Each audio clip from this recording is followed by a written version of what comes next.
A educação transforma a vida das pessoas e, com isso, o mundo delas. No programa de hoje, você vai saber como uma mulher que espalha inspiração por onde passa conseguiu superar a deficiência. Você vai conhecer ainda a história de um menino que encontra um livro no lixão, se apaixona pela leitura, cresce e se transforma em uma das figuras mais importantes para milhares de crianças. Tudo isso aqui, no seu, no meu, no nosso Educação.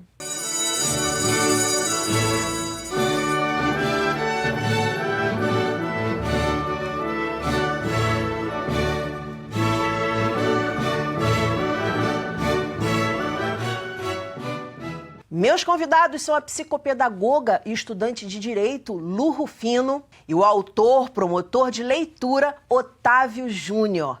Muito bem-vindos ao programa. Lu, vou começar com você. Eu queria que você falasse um pouquinho da educação que você recebeu em casa e como ela te ajudou ao longo da vida. Quem é que era presente lá na vida da menina?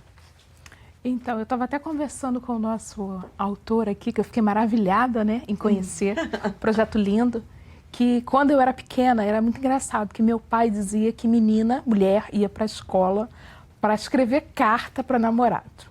Olha! E a minha história foi completamente inversa. Eu briguei para poder estudar, porque a minha mãe também, ela achava que se eu ficasse em casa, porque eu já tinha uma pequena dificuldade, não era cadeirante na época. Se eu ficasse em casa, eu não passaria tantos sufocos, não passaria pelas barreiras da acessibilidade. Proteção, e a né? proteção. Queria te proteger. É. Que é o que mais acontece com a pessoa com deficiência, não é por maldade familiar. É a proteção realmente, que a rua é mais complicada. E eu lembro que meu pai, né, eu venho de uma família muito pobre, meu pai vendia picolé durante o dia, trabalhava na padaria à noite, e uma vez ele falou para mim que teria que me tirar da escola, isso eu tinha uns 10 anos, porque ele não tinha condição de me levar para a escola. E eu ia de bicicleta, no porta-embrulho de uma bicicleta. E eu fiquei muito indignada com aquilo, porque em algum lugar eu li, ou alguém me disse, quando eu era criança, e aquilo ficou enraizado, que se eu estudasse eu poderia ter uma vida melhor, eu poderia ter uma vida diferente, e que o conhecimento ia abrir as portas para mim. E eu queria aquele conhecimento. Foi tão marcante o que essa pessoa te disse que você não lembra nem a pessoa, mas você lembra o que foi dito. E eu lembro que eu era muito pequena. E aí eu lembro que eu cheguei no Colégio das Freiras e pedi à irmã, olha, o meu pai, ele não tem mais condição de me trazer, porque ele vai trabalhar, que seria no horário de me trazer para a escola, você me deixa interna? E ela achou estranho, né? Porque tudo que as crianças não queriam era ser interna. Mas ir para a escola, né? Muitas crianças nem gostam de ir para a escola. E graças a Deus ela me aceitou interna. E hoje, assim, eu consigo entender que muito do que eu sou foi devido a essa educação que eu tive de colégio de freiras. Com 16 anos eu já era professora. Então eu fiquei o tempo todo estudando. O Otávio, agora me diga, teve alguma frase, alguém na sua infância que marcou e que você diz assim, puxa, meu caminho foi por aqui por conta da influência dessa pessoa ou disso que eu ouvi? Eu costumo dizer que minha mãe é uma grande influência e continua sendo uma grande influência e minha primeira heroína, né?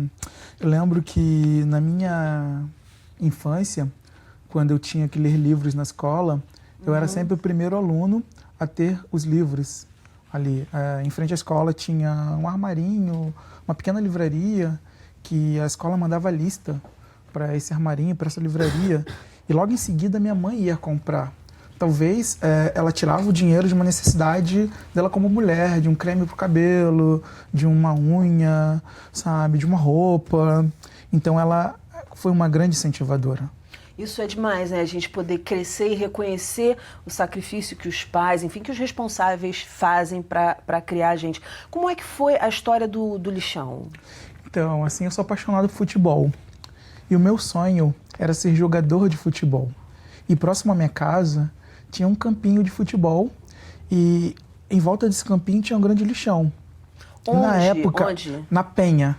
Na favela do Caracol, na Penha. E tinha um grande lixão e as pessoas jogavam lixo, não tinha essa questão da coleta regular. Você tinha quantos anos? Eu tinha mais ou menos 8, 9 anos. Estava já na escola? Estava já na escola, já estudava, já lia. E é muito interessante, assim, e fazendo um adendo dessa história, recentemente eu estive em uma escola em Volta Redonda para fazer a apresentação de alguns livros e contei essa história do meu primeiro encontro com a literatura. E logo em seguida, depois assim, de uns 5 minutos, um garotinho levantou a mão e falou: poxa, seu livro você encontrou no lixão, foi legal o seu encontro com a literatura, mas o lixeiro não passa rápido e não recolhe o lixo rápido. Eu falei: nossa, que legal a atenção que essa criança está tendo. Foi a mesma atenção que eu tive quando eu tive esse contato com a literatura, né? E foi muito inusitado, muito inusitado. Eu estava caminhando no meio do lixão e tinha uma caixa, e no meio dessa caixa tinha brinquedos seminovos, e no meio desses brinquedos seminovos tinha um livro, que se chama Dom Gaton. Eu levei o livro para casa e comecei a ler. Eu fiquei muito encantado, num primeiro momento, com as ilustrações e depois com a história do livro. Eu costumo dizer que esse livro é o meu grande assim, incentivo para escrever, para produzir, sabe? E o que te chamou a atenção no livro? Por que levar o livro para casa? Você consegue ter essa clareza hoje? Dá algum chute assim, do que poderia ser, algum palpite? Eu achei muito diferente a questão de brinquedos. Eu já tinha encontrado alguns brinquedos no lixão, porém livros não. Livro não. E tem pessoas até que brincam assim: poxa, hoje você é autor, promotor de leitura, trabalha militando na área de incentivo à leitura, e talvez se você tivesse pego os brinquedos, você teria uma loja de brinquedo, um parque de diversões. Mas eu sou muito feliz assim, com essa trajetória. É interessante que você falou, que eu estava aqui conversando antes, que essa questão de ser chamado de autor ou ser chamado de escritor. O Maurício de Souza tem uma história parecida com você nesse sentido de ter encontrado muito pequeno um livro no lixo, ter pego esse livro do lixo e isso ter mudado a vida dele de alguma forma. Quer dizer, sua vida também mudou.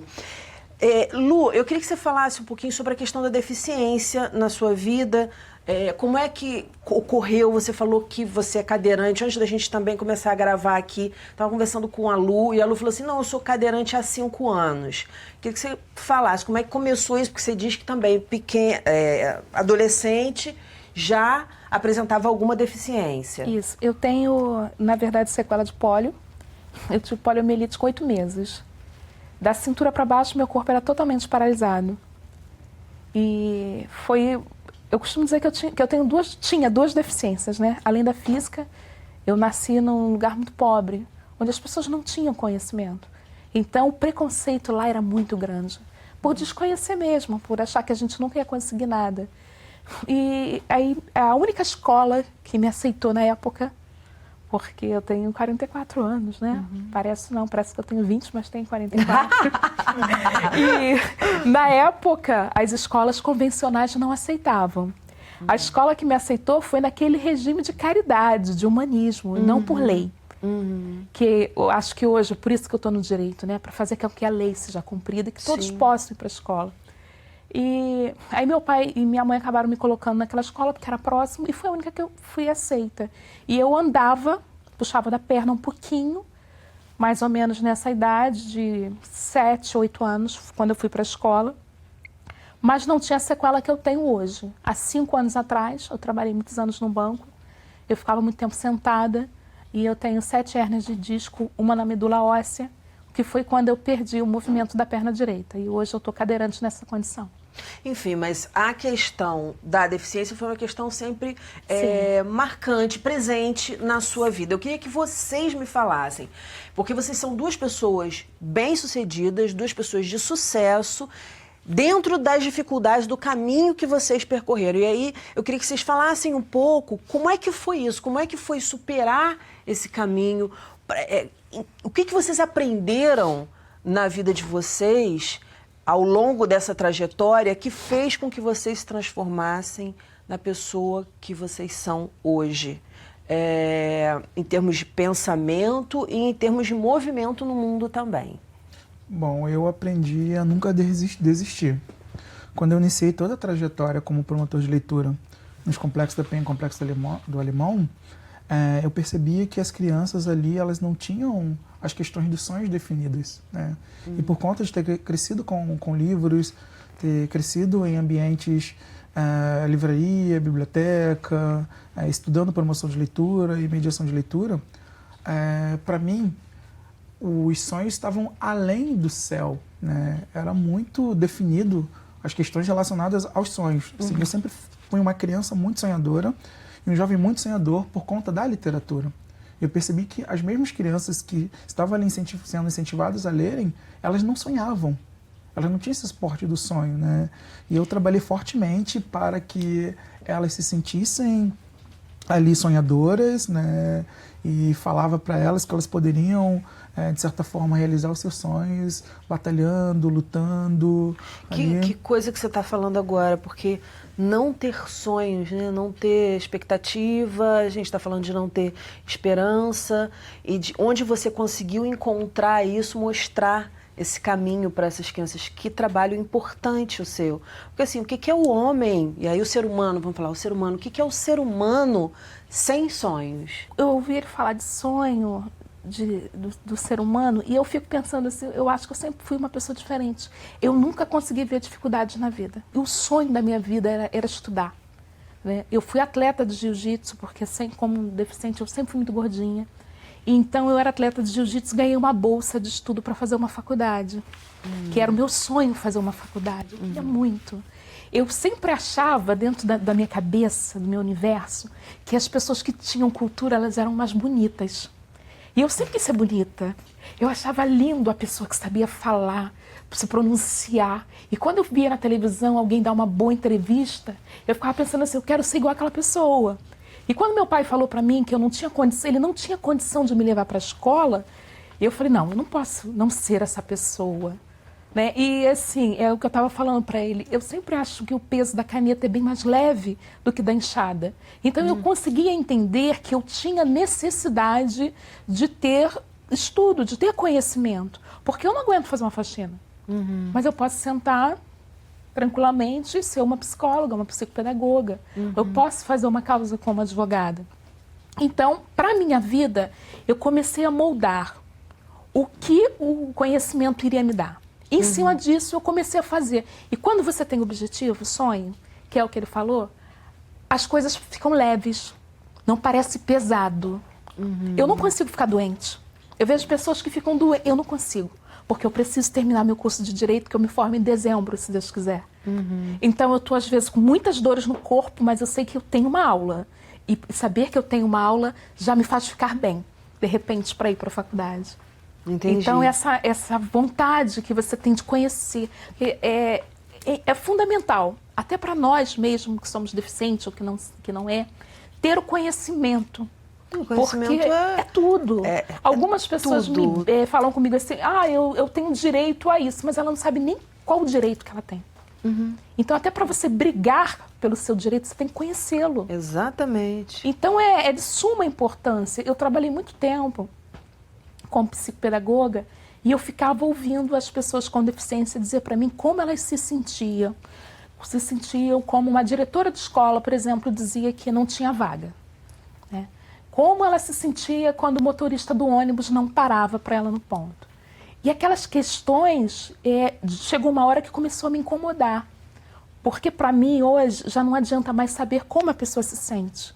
Eu quero saber como a lei resolve esse problema da pessoa. A cadeira de rodas para mim, a cadeira de rodas para mim há 5 anos foi uma das melhores coisas que aconteceu na minha vida. Por quê?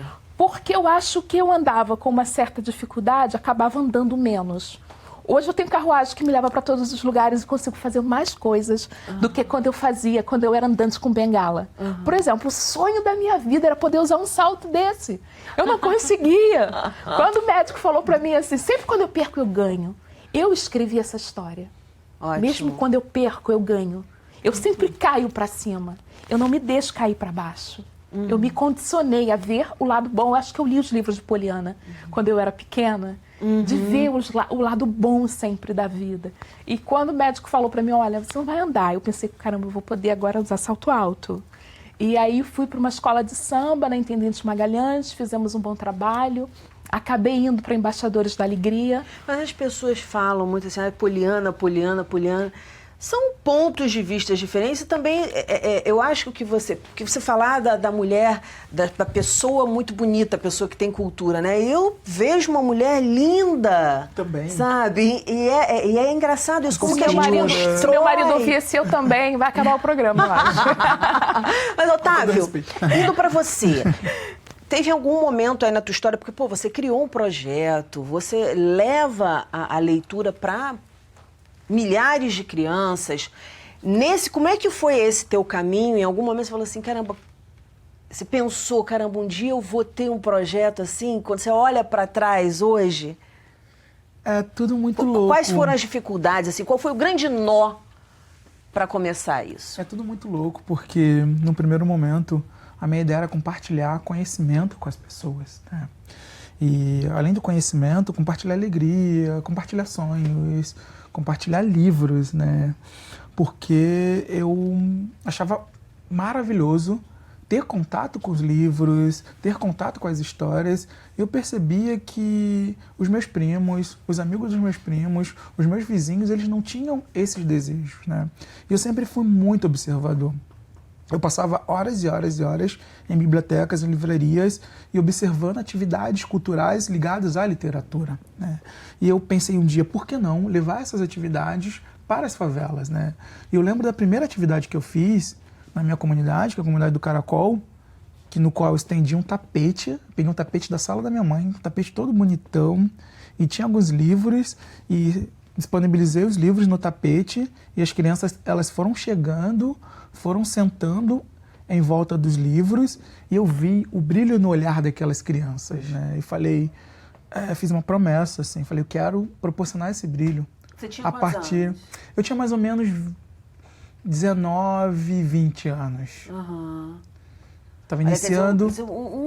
saindo da adolescência Sim, aí, entrando estava iniciando toda uma trajetória ali como promotor de leitura, né?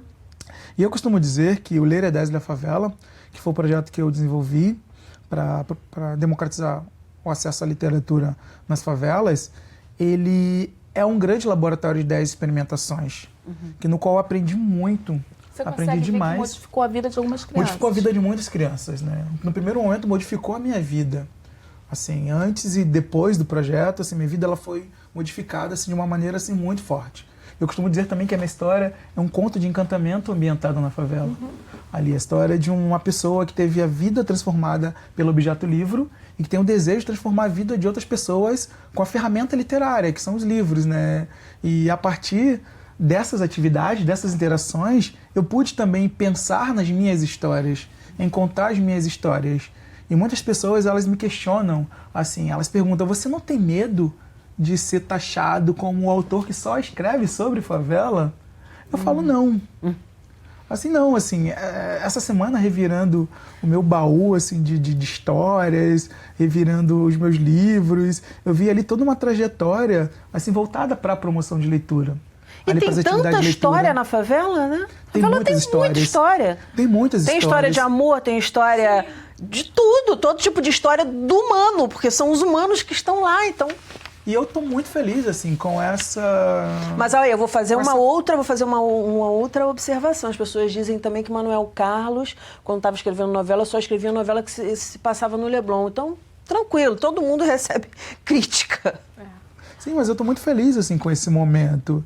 Assim, esse momento de amadurecimento até, né? Porque até então, assim, meu primeiro livro... Isso, eu quero que você mostre aí pra gente. O Livreiro do Alemão, trouxe. né?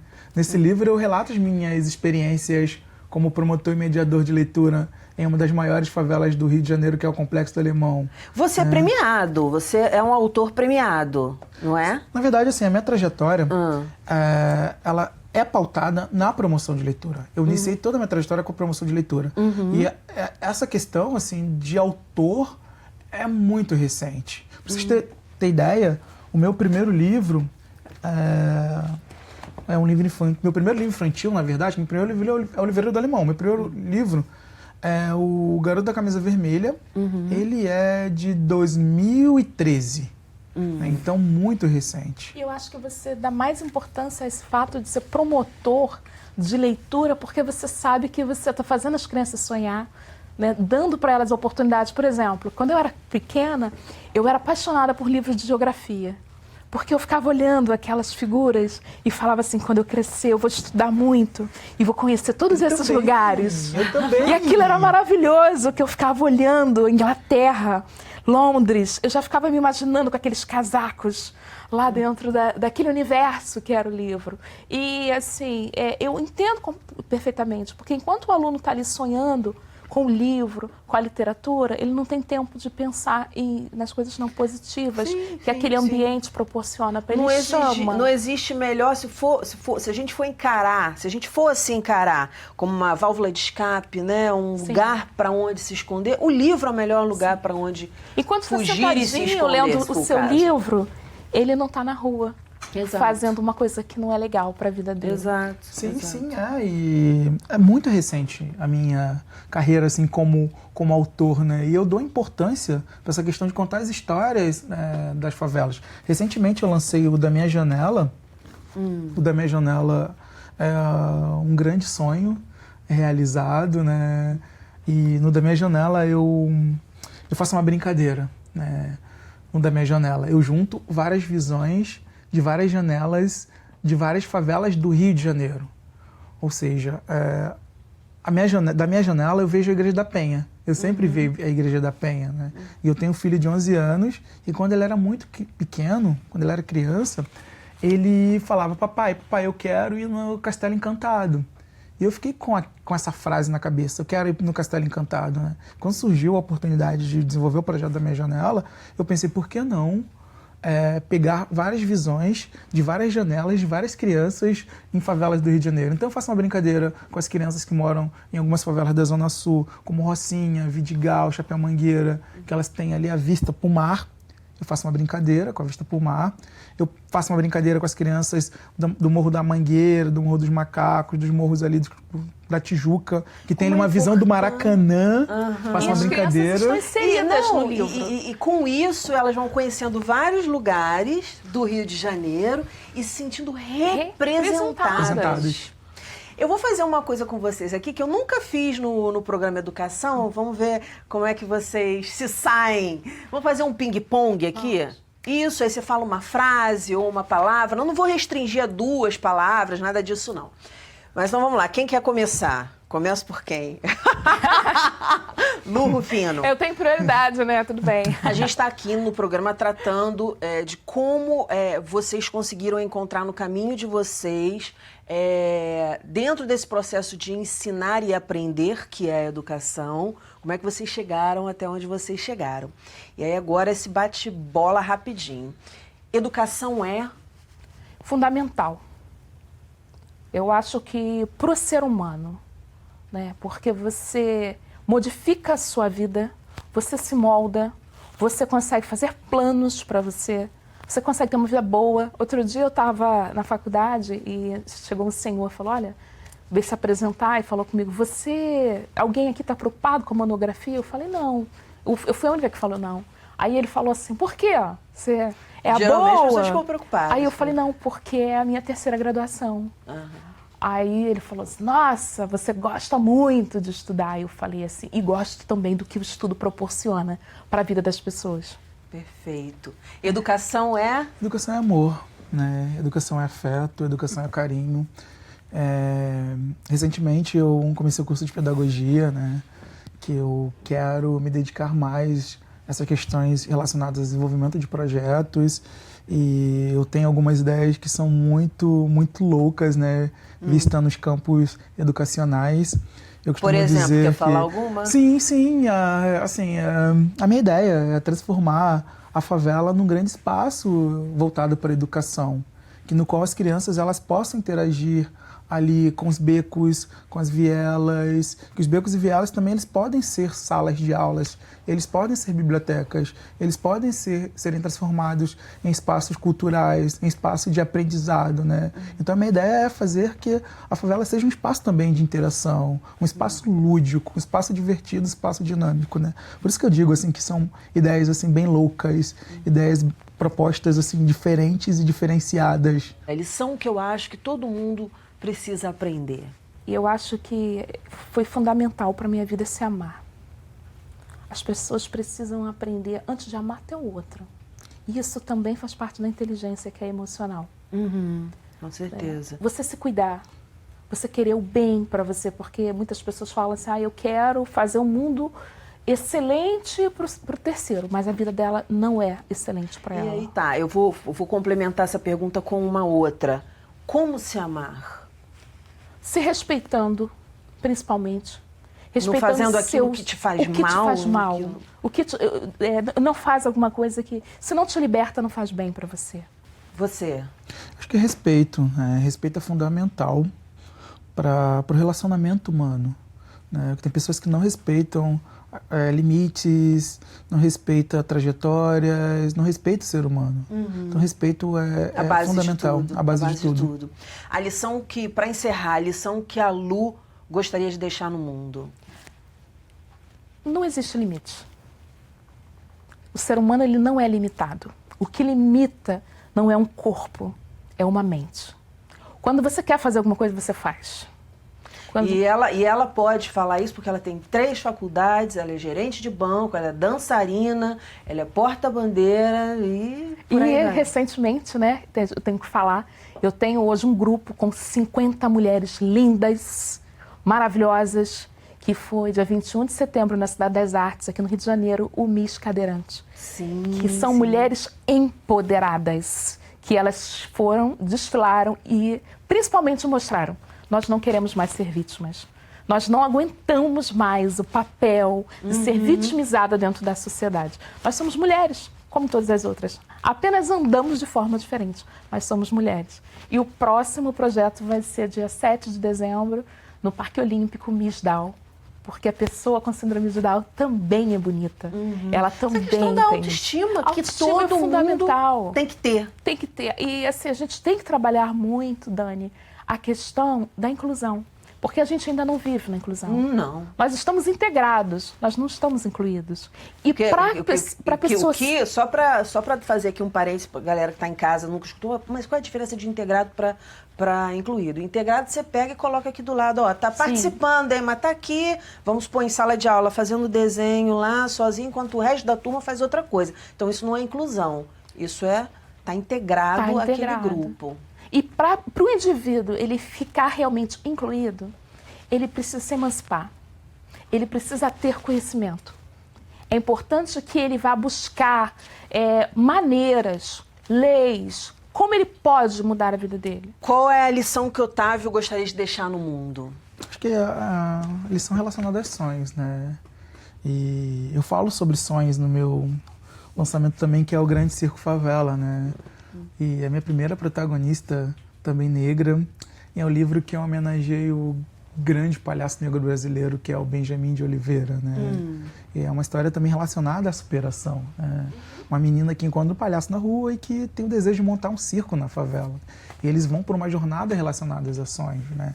Eu acho que os sonhos estão, para mim, assim, que cresci lendo, cresci inserido num contexto literário, estar muito além do céu, muito além da lua, muito além do sol. E eu quero que as crianças elas tenham essas noções relacionadas aos sonhos via literatura. Que eu acho que vocês estão falando da mesma coisa de não ter limites. Não ter. Não tem, né? Não tem. Não tem limite. Gente, muitíssimo obrigada. O céu obrigada. É o limite. Há limites além do céu. Além do céu. Além. Outras galáxias, tantas. Gente, muitíssimo obrigada pela participação aqui no programa. Muito obrigada por tudo que vocês ensinaram hoje. Sucesso, parabéns e voltem sempre. Muito obrigada. O nosso programa fica por aqui. Na segunda-feira que vem tem muito mais, às 9h da noite. Educação, se você não se envolver, não rola. Dias felizes, paz e até lá.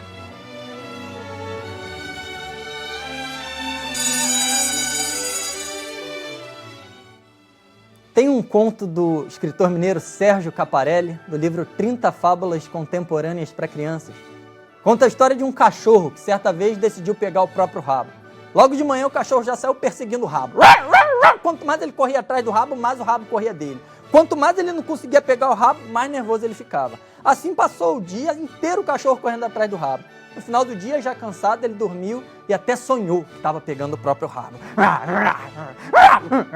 No dia seguinte, o cachorro acordou com uma decisão. Hoje pego meu rabo de qualquer jeito. E passou ali o dia todo atrás do rabo. Não passou só um dia não, passou 2, 3, 4, 5, 10, 20, 30 dias correndo atrás do rabo. No 30º dia, talvez por ter adquirido uma melhor flexibilidade, o cachorro conseguiu enfim abocanhar o próprio rabo. E começou a devorá-lo. E começou a devorar as patas de trás também. E depois a barriga. E o peito.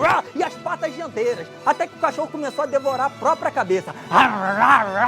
No final sobrou uma boca cheia de dentes que começou a se autodevorar. E sobrou um único dente que se devorou inteiro, sumiu e acabou a história.